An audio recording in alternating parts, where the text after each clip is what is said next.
Hello friends, हम लोग पढ़ रहे थे पिछले वीडियो में मिठाई वाला चैप्टर पढ़ रहे थे।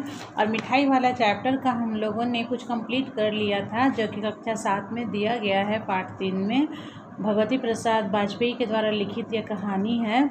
और इस कहानी में हम लोगों ने जाना था कि किस प्रकार से एक व्यक्ति खिलौने वाला बन करके पहले आता है, और खिलौने वाला बन करके आकर के वह बच्चों के बीच में खिलौने बेचता है। उसकी दाम का, उसकी कीमत का पता किए बगैर, और कौन कितना भी पैसा बच्चे लाते हैं वो पैसे ले लेता है। और फिर उसके बाद उसमें जो पसंद आते खिलौने, वो खिलौने उस बच्चे को वो दे देता है, और बच्चों के इर्द गिर्द वह घिरा रहता है। फिर 6 महीने गुजर जाने के बाद फिर से वह आता है और मुरली वाला बन करके आता है। और फिर वैसे ही जिसको जो पसंद होती है, जिस रंग की, उस रंग की मुरली वो उसे दे देता है।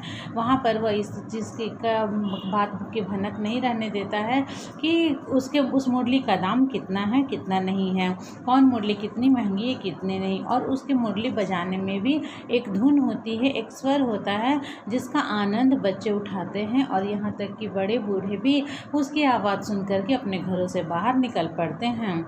इस कहानी में यह बताया गया कि लेखिका नहीं, एक महिला है रोहिणी, जिसका नाम है, और उसके पति का नाम राय विजय बहादुर है। तो उसे ये बात थोड़ा सा अजीब लगती है कि पहले वह खिलौने वाला बन करके आता है, फिर मिठाई वाला बन करके आता है, और दाम की परवाह किए बगैर वो उनकी मदद करता है और बच्चों के बीच से घिरा रहता है। राय विजय बहादुर इस बात को लेकर के उससे ये बात भी करते हैं कि कुछ ना कुछ तुम्हारा स्वार्थ ज़रूर होगा। लेकिन इस बात से उस व्यक्ति को तकलीफ़ लग जाती है, खिल मुरली वाले को। और वो कहता है कि जितने में मैंने ये ख़रीदी है, उतनी की लागत में आपके पैसे भी नहीं आएंगे, या किसी के भी पैसे नहीं आएंगे, लेकिन मैं अपनी खुशी के लिए ये काम करता हूँ। हम लोगों ने यहाँ तक पढ़ लिया था। अब हमारा आगे जो है इसका पार्ट 2 में, उसमें हम लोग पढ़ेंगे इससे आगे की कहानी की क्या होता है मुरली वाले के बाद। यह बड़ी अच्छी मुरली है, तुम यही ले लो बाबू, राजा बाबू तुम्हारे लायक तो बस यह है।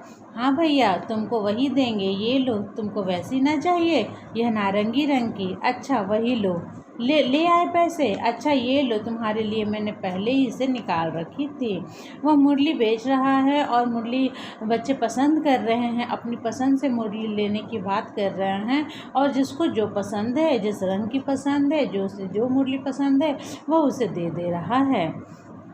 तुमको पैसे नहीं मिले, तुमने अम्मा से ठीक तरह ना मांगे होंगे। कोई बच्चे ऐसे भी हैं कि घर जाते हैं और पैसे अम्मा नहीं देती हैं, तो वह वापस आ जाते हैं। तो लेकिन फिर से मांगो जा कर के, धोती पकड़कर पैरों में लिपटकर अम्मा से पैसे मांगे जाते हैं बाबू, और हाँ फिर जाओ, आपकी बार मिल जाएंगे।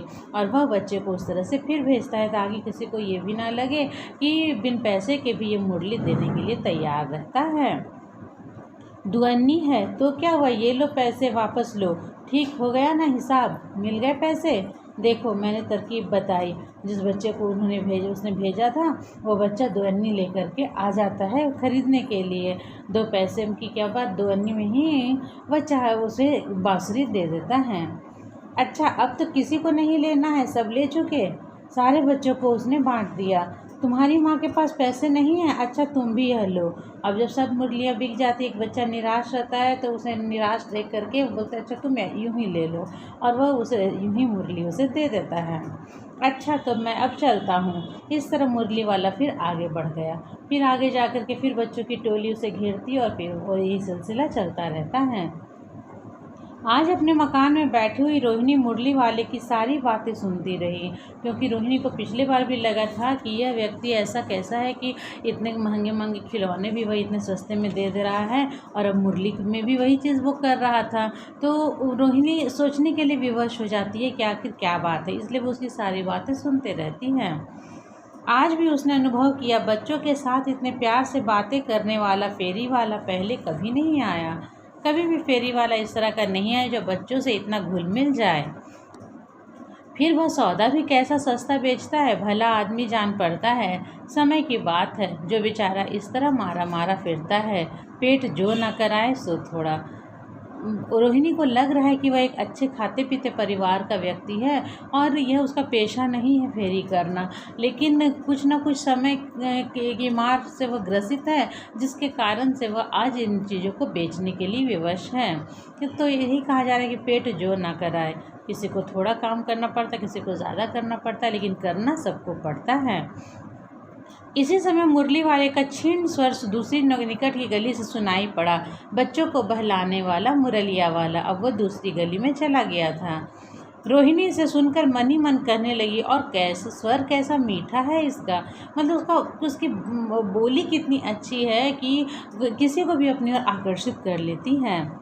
बहुत दिनों तक रोहिणी को मुरली वाले का वह मीठा स्वर और उसकी बच्चों के प्रति वह स्नेहसिक्त बातें याद आती रहीं। पिछले बार तो वह जल्दी भूल गई थी खिलौने वाले को, लेकिन इस बार मुरली वाले को बहुत दिनों तक याद करती रही थी। महीने के महीने आए और चले गए, फिर मुरली वाला ना आया। वह उस दिन आया, उसके बाद फिर वह ना आया। धीरे धीरे उसकी स्मृति भी क्षीण हो गई। फिर से रोहिणी भूल गई कि चलो आया गया ख़त्म। 8 मास बाद, मतलब 8 महीने बाद, सर्दी के दिन थे। रोहिणी स्नान करके मकान की छत पर चढ़कर आजानु लंबित केश राशि सुखा रही थी। आजानु मतलब होता है घुटने तक, और राशि लंबित, घुटने तक लंबे केश को, बाल को वह सुखा रही थी छत पर। ठंडे के दिन में तो ऐसे भी ठंड लगती है तो लोग धूप की ओर भागते हैं। रोहिणी भी छत पर धूप में अपने बालों को सुखा रही थी। इस समय नीचे की गली में सुनाई पड़ा बच्चों को बहलाने वाला मिठाई वाला। पहले तो आया था खिलौने वाला, फिर मुरली वाला, और अब मिठाई वाला। मिठाई वाले का स्वर उसके लिए परिचित था। झट से रोहिणी नीचे उतर आई। उस समय उसके पति मकान में नहीं थे। हाँ, उनकी वृद्धा दादी थी। उस समय राय विजय बहादुर घर में नहीं थे। वह झट से नीचे उतर आती है, पर उनकी वृद्धा दादी थी, बूढ़ी दादी थी। रोहिणी उनके निकट आकर बोली, दादी, चुन्नू मुन्नू के लिए मिठाई लेनी है, ज़रा कमरे में चलकर ठहराओ, कि उसको बुलाओ मिठाई वाले को और कमरे में उसे ठहराओ। पहले के ज़माने में ऐसे होता कि महिलाएं, घर की बहुएं जो होती थी, वह पराए पुरुष, पराए व्यक्तियों के सामने नहीं आती थी। तो वह दादी को बोलती है कि उसे बुलाया जाए। मैं उधर कैसे जाऊं, कोई आता ना हो, ज़रा हट कर मैं भी चिक की ओट में बैठी रहूँगी, कि पर्दे की ओट में मैं भी बैठ कर के देखूँगी, तुम मुझसे बातें करना। दादी उठकर कमरे में आकर बोली, ए मिठाई वाले, इधर आना। और मिठाई वाले को वह बुला लेती है उनकी दादी। मिठाई वाला निकट आ गया, बोला, कितनी मिठाइयाँ दूँ माँ? ये नए तरह की मिठाइयाँ हैं, रंग बिरंगी, कुछ खट्टी, कुछ मीठी, कुछ मीठी, जायकेदार, बड़ी देर तक मुँह में टिकती है, जल्दी नहीं घुलती। बच्चे बड़े चाव से चूसते हैं। इन गुणों के सिवा ये खांसी भी दूर करती है। कितनी दूँ? चपटी, गोल, पहलदार गोलियां हैं। पैसे की 16 देता हूँ। 1 पैसे में 16 देता हूँ, तो आपको कितनी दे दूँ? बात उस समय की, कहानी उस समय की है जिस समय पैसे की बहुत अहमियत थी और 1 पैसे में 16 मिठाइयाँ मिल जाती थीं। दादी बोली, 16 तो बहुत कम होती है, भला 25 तो दे देते। मिठाई वाला बोला, नहीं दादी, अधिक नहीं दे सकता, इतना भी देता हूँ। अब मैं तुम्हें क्या, खैर मैं अधिक ना दे सकूँगा। तो कुछ कहना चाह रहा है मिठाई वाला, और वो शायद ये कहना चाह रहा है कि ये मिठाइयाँ वो बच्चों के लिए लाया है, तो इसलिए वह 16 ही देना चाह रहा है। तो इसलिए वो अपनी बात कहते कहते अपने मुंह के अंदर रख लेता है और कहता है कि अब ना दे सकूँगा। रोहिणी दादी के पास ही थी। बोली, दादी फिर भी काफ़ी सस्ता दे रहा है, 4 पैसे की ले लो, यह पैसे रहें। और पैसे रोहिणी दादी को दे देती हैं। मिठाई वाला मिठाइयाँ गिनने लगा। तो 4 की दे दो। अच्छा, तो 4 की दे दो। अच्छा, 25 नहीं सही, 20 ही दो। अरे हाँ, मैं बूढ़ी हुई, मोल भाव अब मुझे करना ज़्यादा करना आता भी नहीं, तो बोले कि इसलिए मैं मोल भाव नहीं करूँगी। अब मुझे कम से कम 25 नहीं सही तो 20 ही दे दो। कहते हुए दादी के पोपले मुंह से ज़रा सी मुस्कुराहट फूट निकली। पोपले मुंह से ज़रा सी मुस्कुराहट फूट निकली। रोहिणी ने दादी से कहा, दादी से पूछो, तुम इस शहर में और कभी भी आए थे या पहली बार आए हो? यहाँ के निवासी तो तुम हो नहीं। और दादी से वो पूछने के लिए कहती है, उसके बारे में और जानकारी लेना चाह रही है रोहिणी। दादी ने इस कथन को दोहराने की चेष्टा की ही थी कि मिठाई वाले ने उत्तर दिया, पहली बार नहीं, और भी कई बार आ चुका हूँ। रोहिणी चिक की आड़ से बोली, यह पहले यही मिठाई बेचते हुए आए थे या कोई और चीज़ लेकर? मिठाई वाला हर्ष, संशय और विस्मयादि भावों में डूबकर बोला, इससे पहले मुरली लेकर आया था और उससे भी पहले खिलौने लेकर के। वह समझ गया था आखिर मिठाई वाला कि वह उसके बारे में यही जानना चाह रही है कि जो पिछले 2 व्यक्ति आए थे क्या तुम ही थे या कोई और। तो उसने उसको के संशय को क्लियर किया कि मैं ही था वो व्यक्ति। रोहिणी का अनुमान ठीक निकला। अब तो वह उससे और भी कुछ बातें पूछने के लिए अस्थिर हो उठी। वो बेचैन उठी कि मुझे और जानकारी लेनी है कि वह इतने कम दामों में, इतने सस्ते दामों में कैसे बेच ले रहा है। वह बोली, इन व्यवसायों में भला तुम्हें क्या मिलता होगा।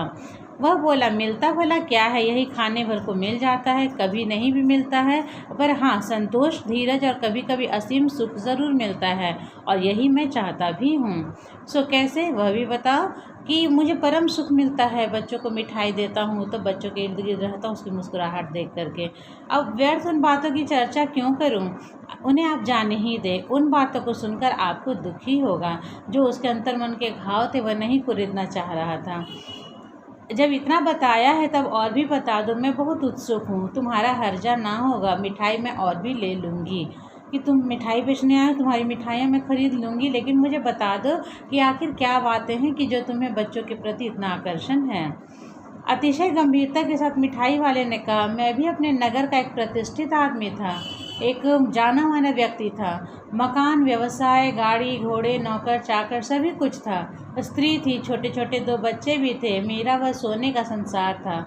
बाहर संपत्ति का वैभव था, भीतर सांसारिक सुख था। स्त्री सुंदरी थी, मेरी प्राण थी। बच्चे ऐसे सुंदर थे जैसे सोने के सजीव खिलौने। उनके अटखेलियों के मारे घर में कोलाहल मचा रहता था।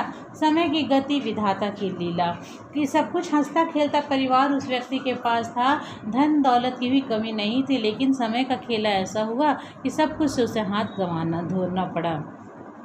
अब कोई नहीं है दादी, प्राण निकाले नहीं निकले कि अब कोई नहीं बचा, न पत्नी, न बच्चे, न घर परिवार, न कुछ नहीं बचा। इसलिए अपने उन बच्चों की खोज में निकला हूँ। वे सब अंत में होंगे तो यहीं कहीं। मतलब कि उसके बच्चे अब नहीं हैं, लेकिन वह हर बच्चे में अपने बच्चे की आभा को देखता है। आखिर कहीं न जन्मे ही होंगे।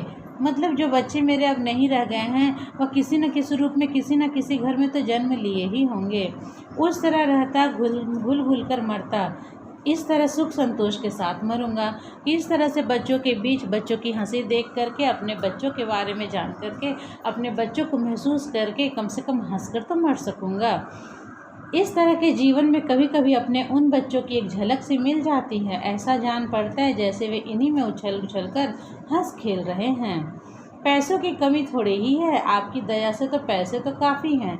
जो नहीं है इस तरह उसी को पा जाता हूँ। जो सुख, जो संतोष नहीं है, जो बच्चों की कमी उसे महसूस होती है, वो दूसरे के बच्चों में वह ढूंढने की कोशिश करता है, मिठाइयाँ खिलौने बेच करके।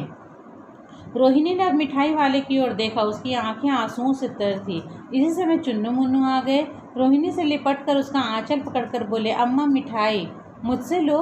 वह बोलता है मिठाई वाला, मुझसे लो। यह कहकर तत्काल कागज की 2 पुड़ियाँ मिठाइयों से भरी मिठाई वाले ने चुन्नू मुन्नू को दे दी। रोहिणी ने भीतर से पैसे फेंक दिए। मिठाई वाले ने पेटी उठाकर कहा, अब इस बार ये पैसे ना लूँगा। उसकी बातों को, उसके दुख भरी दास्तान को सुनने के लिए रोहिणी ने वक्त दिया था, इसलिए शायद, और अपनापन था इसलिए शायद वह बोल दिया कि अब इस बार ये पैसे ना लूँगा। मिठाई वाले ने पेटी उठाई और कहा, अब इस बार ये पैसे ना लूँगा। दादी बोली, अरे अरे ना, अपने पैसे ले जा भाई। तब तक आगे फिर सुनाई पड़ा उसी प्रकार मादक मृदुल स्वर में बच्चों को बहलाने वाला मिठाई वाला। तो ये बच्चों के प्रति लगाव की एक बहुत ही अच्छी और मार्मिक कहानी है।